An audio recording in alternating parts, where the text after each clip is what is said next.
Hi, I'm Claire Morency with Gateways of the Mind. And today, Christine Janel is with me. She is a friend and a practitioner, and we're going to deep dive into some of her wisdom and experiences of life. Christine, thank you so much for joining me today. Thank you for having me. Yeah.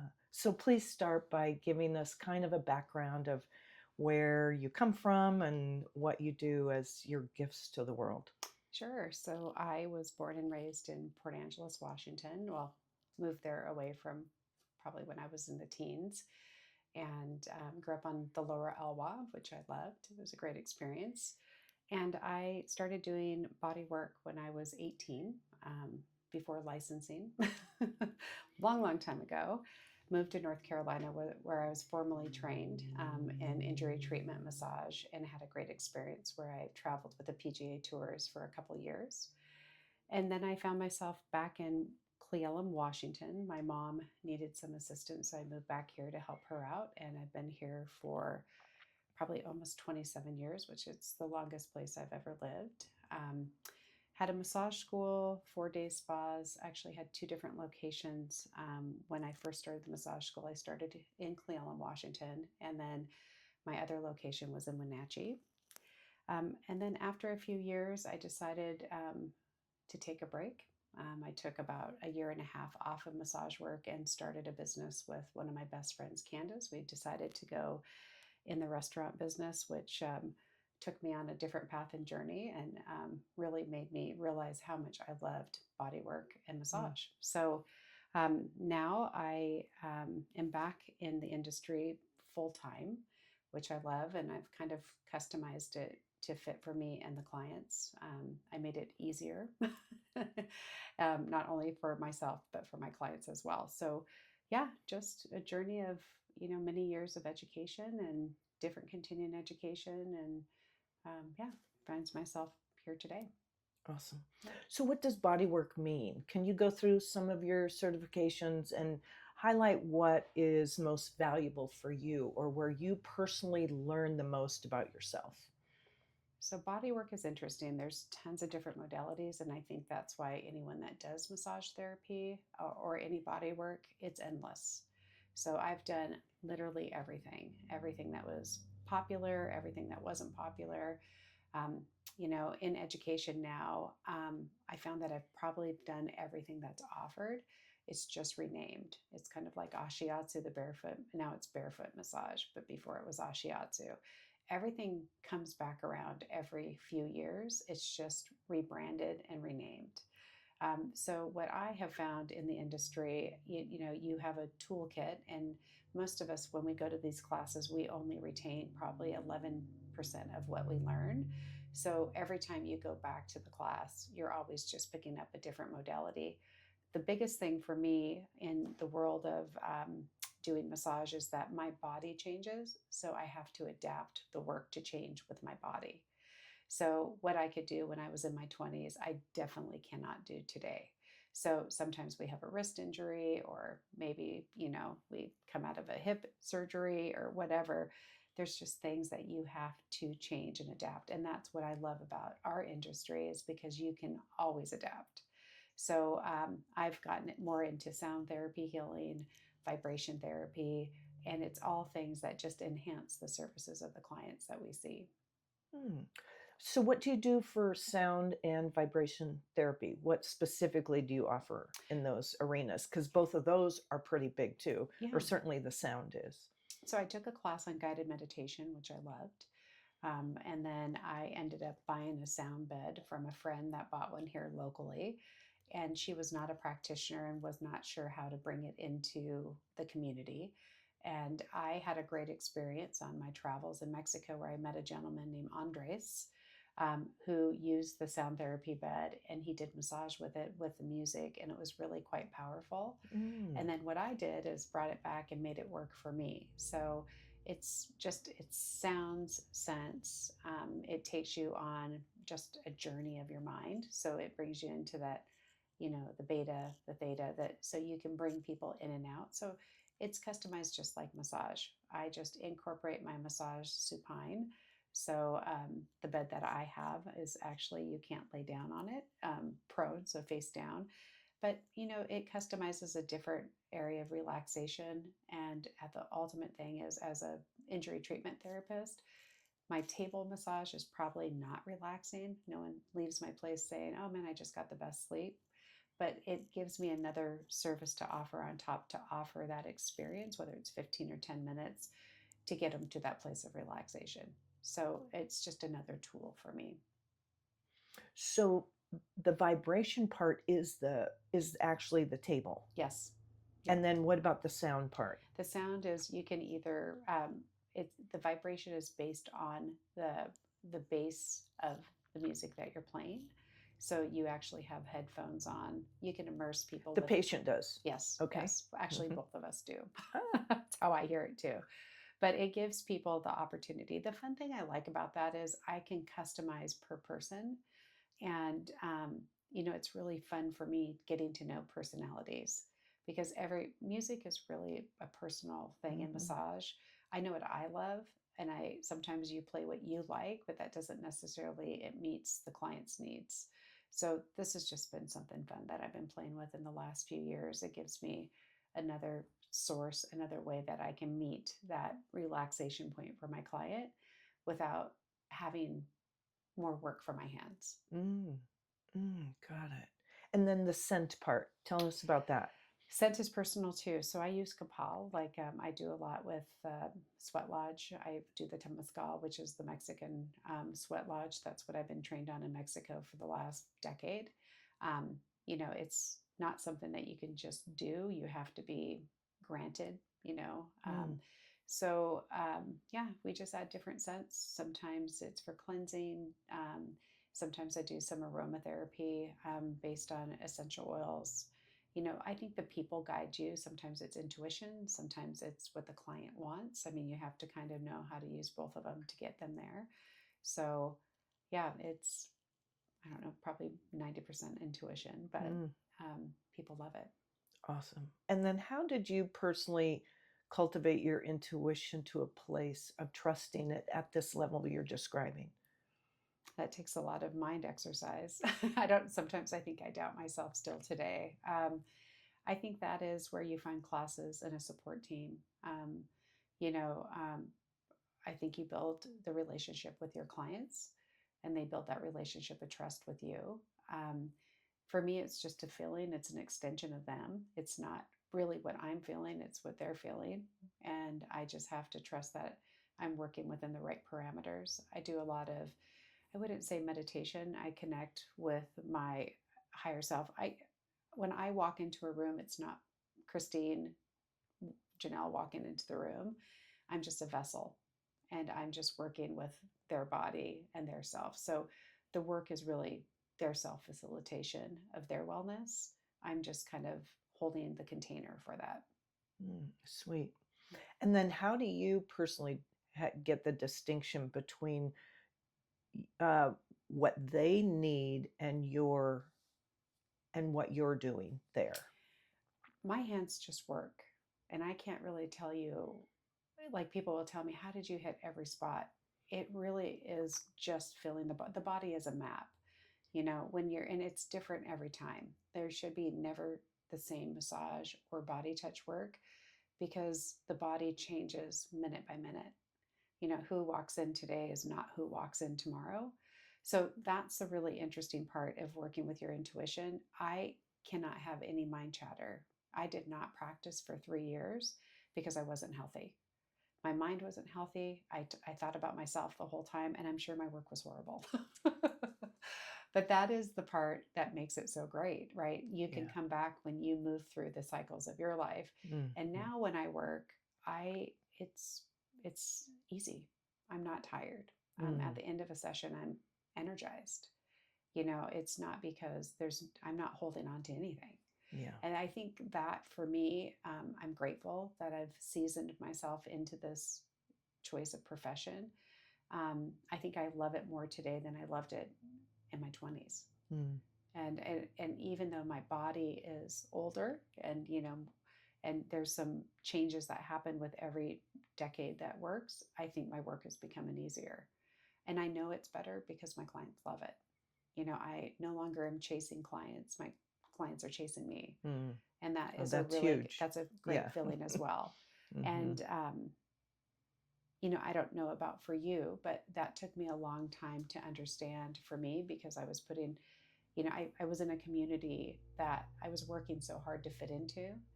And all of a sudden, my community fits me, right? It's no longer me trying to build my community. It's just the right people kind of walk in my door. And I've watched you, and that's a question for you. Like, as we grow as practitioners, there is a level. And when did that come for you in Cleon? Because I do see you so comfortable now. And how did that work for you? When was that moment for you that you eased into that place where you belonged in your community? I believe that's a great question. Thank you. As I experienced different people and interacted, and I have only been here going on 4 years, so Mm-hmm. I'm still pretty new. Um, and the energy and the communing that happens with different people, I would think, like, oh, is this person going to be my friend, or is there a possibility of a friendship? So for me, it's really paying a close attention to myself while I'm with you. Yes. and so that was gave me all kinds of indicators of um, who I choose to hang out with and who I don't. Mm-hmm. And so that was one. And then the feeling present, grounded here in the community, Mm-hmm. that came with letting go of what other people think. Yeah. Just absolutely, I care, but not that much, is Yeah. my favorite line. When I notice some internal dialogue or something going on that has to do with other people other than, my own work. Mm-hmm. And that's been really supportive for me, because then, as you said, which I loved you saying, I'm going to repeat it for some of my own work, is when I leave, I'm not exhausted. I Mm-hmm. feel fulfilled Mm-hmm. after seeing 3 clients at 90 minutes each. Yeah. And so there's a sense of peace and groundedness that I currently feel. And then I know I delivered exactly what they needed. If I have a burden or am noticing them still circling with me, I think, oh, there's more to do. And Yeah. that happens too. And then I see them again next week. But yeah. Well, and I want to thank you. I mean, I had several sessions with you, and part of that was changing my mind chatter, right? Mm. And how I look at things. I have my community that I'm supported by doesn't allow me to be negative. And so I love that. Mm. They're like, can you rephrase it this way? So you brought a lot of that to me by your sessions and your work. So I really adapted, and I adapt with my clients and I adapt with my friends. I move with ease. If it doesn't bring me peace, I don't do it. And I think that's the same thing I want for my clients. So I want them not only physically to move with ease, but I want their mind to move with ease as they make choices. And, we all are seeking education and seeking things. And I tell them, not everything is, like if you're in something, I learn from everything, but there's things that I choose not to do. Once I might brush into it, realize that it may not be the healthiest place for me to be at. And then I ease my way out, Mm. because that is the most important thing for me in my life right now. I don't have to fit in with everyone. I just have to fit in with the right people. And when they bring you that sense of peace, I know I'm in the right place. I don't fight my way through anything anymore. I Yeah. mean, I used to think, and the other thing that my motivation that has changed, I'm not motivated for money. It has nothing to do with the factors of how I live my life right now. Awesome things are happening for me and they all continue to manifest and show up. But at the end of the day, if my clients don't have money to pay me, I'm going to give them the same service that I walked in the door with, Mm. for anybody else. Mm-hmm. If it would, so that is the place that's made me really comfortable. I am not competitive in the industry anymore because that was one thing that I think my younger ego self really was in because, oh, we can do this many people. I don't have a number that I have to see every week. Mine is about what shows up is where it's meant to be. Mm-hmm. And I can be happy eating a peanut butter and jelly sandwich this week as much as I would be happy having a prime rib dinner Mm. because what brings me joy is so different than what it used to be. And the Mm. same thing with gratitude. So, yeah, I don't know. There's a lot more. I don't know if it's hitting 56, but there's a lot more peace in my life than there ever was before. And I think that's honestly exercising my mind to choose joy, exercising my mind to realize that even if I tell people I'm in the worst day of my life, people don't know it Mm. because I still show up happy, and people tell me, oh, you're having I can't believe you're having a bad day. And I'm like, no, I'm probably having a challenging day, but you could still smile through it. I Mm. make it as easy as possible. And I do believe that a lot of your work with me has really created that. And, because it just made me think about every negative thing. I always remember the first two sessions, you're like, when those thoughts come to you, just let them Mm. go. And then it got easier to do it. I realized that the thoughts just weren't coming to me. Mm-hmm. Well, and often they're not our thoughts, or they're obviously from the past, Mm-hmm. you know. And so then that brings us back to the present moment when we can just watch them pass like a cloud Mm-hmm. and let them go. Yeah. So, how then do you practice differently with this new Christine who's here? What's your practice that's so distinctly different? Can you pinpoint maybe the top three things? Yeah. I choose joy every morning before I get out of bed. I mean, that is my top, probably one practice that's changed my life. Simple. I tell people it is a choice. I really practice the number two. It is, I practice really good gratitude. That is probably my second. And the third is I really love and dig in and love my friendships. Mm. And I appreciate friendships to me are not only my clients, but I take a lot of time to make sure that they're all valued. I give back what they give me, and it doesn't have to be in anything, but for me, it's time, talent, or treasure. It's super important for me. There is no person that you can take from that will stay in your life forever. People are like, oh, I'm a giver. They're always a receiver. They may Mm-hmm. say they're only a giver, Mm-hmm. but everybody likes the same exchange of energy. And if Mm-hmm. you don't do that, and people think that that is not something you have to practice, you're going to lose a lot of friends along the way. Mm-hmm. And I'm aware of that. Mm-hmm. I've taken sometimes too much, and I've really learned how to balance that, and that's brought me a lot of peace in my life. Mm. Indeed, it shows. Yeah. Beautiful. Yeah. So, so for other practitioners and or just people who are seeking in their life to have a deeper meaning that you're now holding, Mm-hmm. what would you recommend? I think it's talking truth with yourself.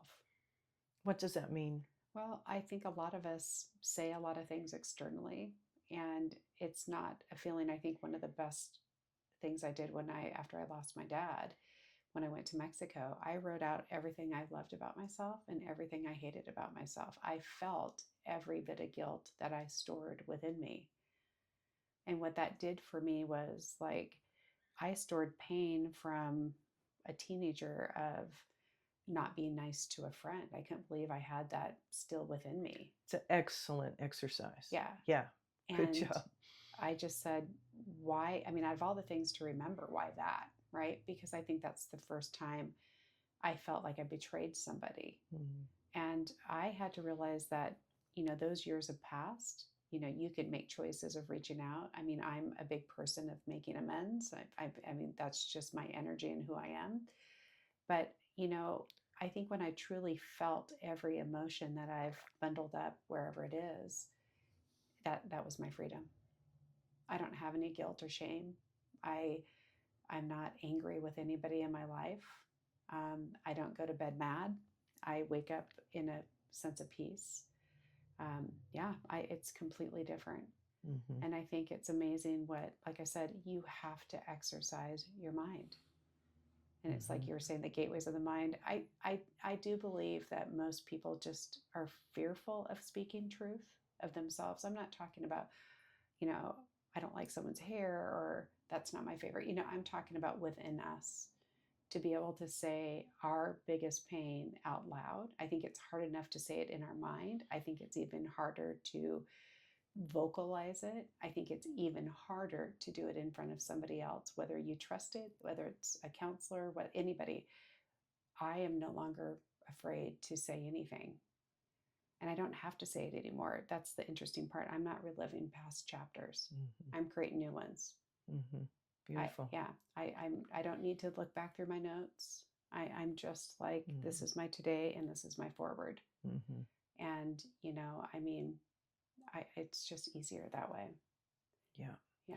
Once we write and do your exercise, everything I love, everything I hate, there's often pages, because once you start flowing, Mm-hmm. you go, oh my gosh. And if, for those who haven't done it before, the what you don't like is, like you said, it's such a surprise of what's coming up from 8th grade and other things Mm-hmm. that are stored in our mind, but in our body, in our Mm-hmm. heart, in our gut. Yeah. And um, the beauty of writing things down, and that is longhand, Mm-hmm. is it's gone. It is a release mechanism. Our brain then is free, like, wow, all that was in me. Yeah.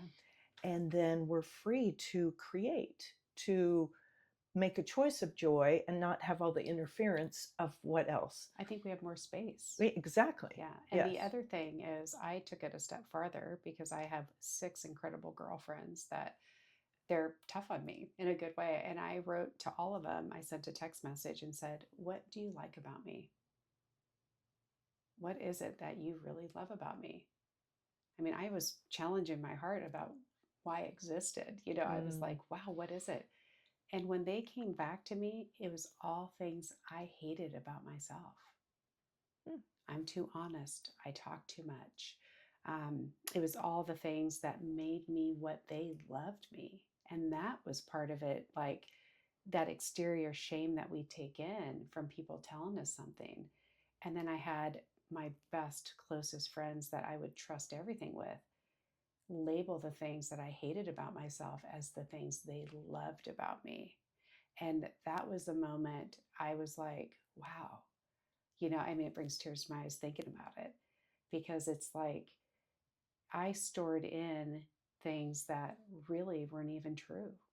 Right. So every time someone would say, oh, you talk too much, I was like, and my friends are like, we love it. We don't have to make conversations with anyone. When we go places, we have great adventures.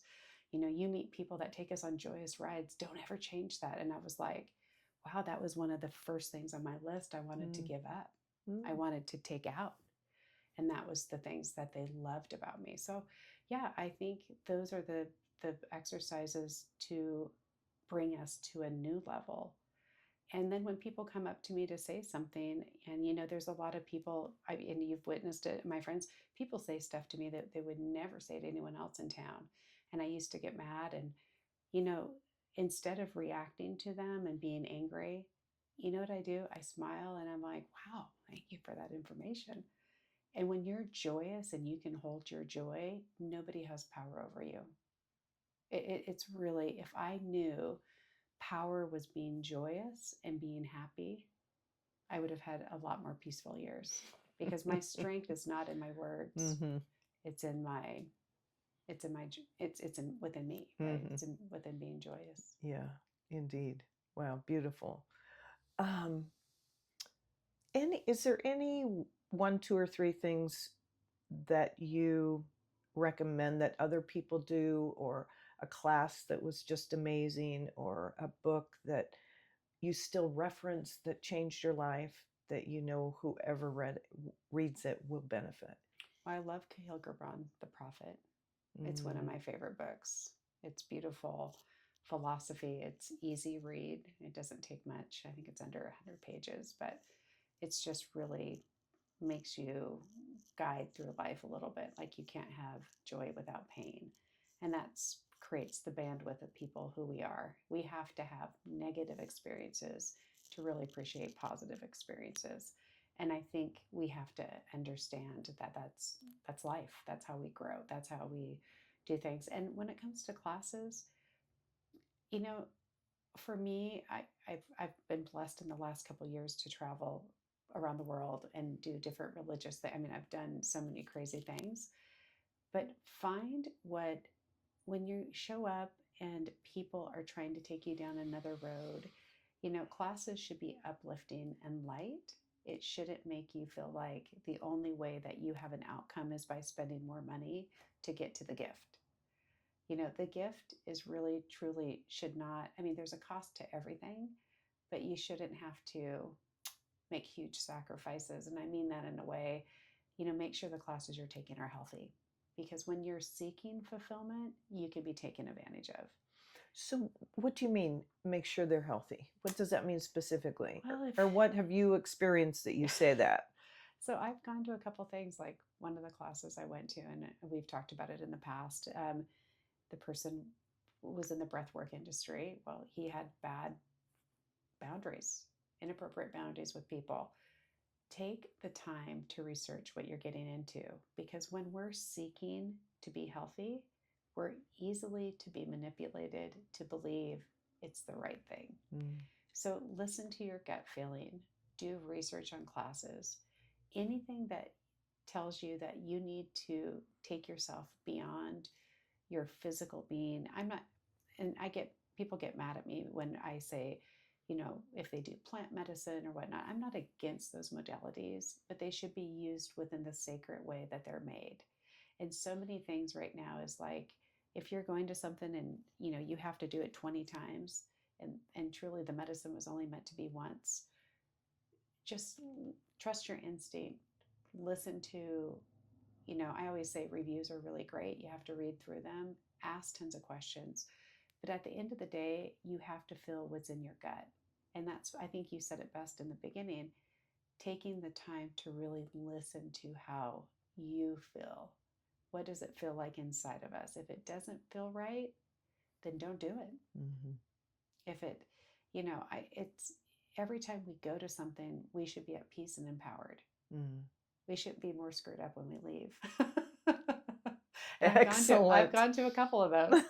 So, I mean, I just, because the world, there's a lot of people that want to entrap us into a system that maybe not be the system for us. And I think that's the gentlest way of saying it. Beautiful. Thank you. Christine, this has been a delight. Oh, thank you. And we can continue this another time for sure, because I know you and I could continue talking for quite a while. Yeah. I love it. Yeah. So thank you for coming, my friend. Thank you. Yeah. Thank you.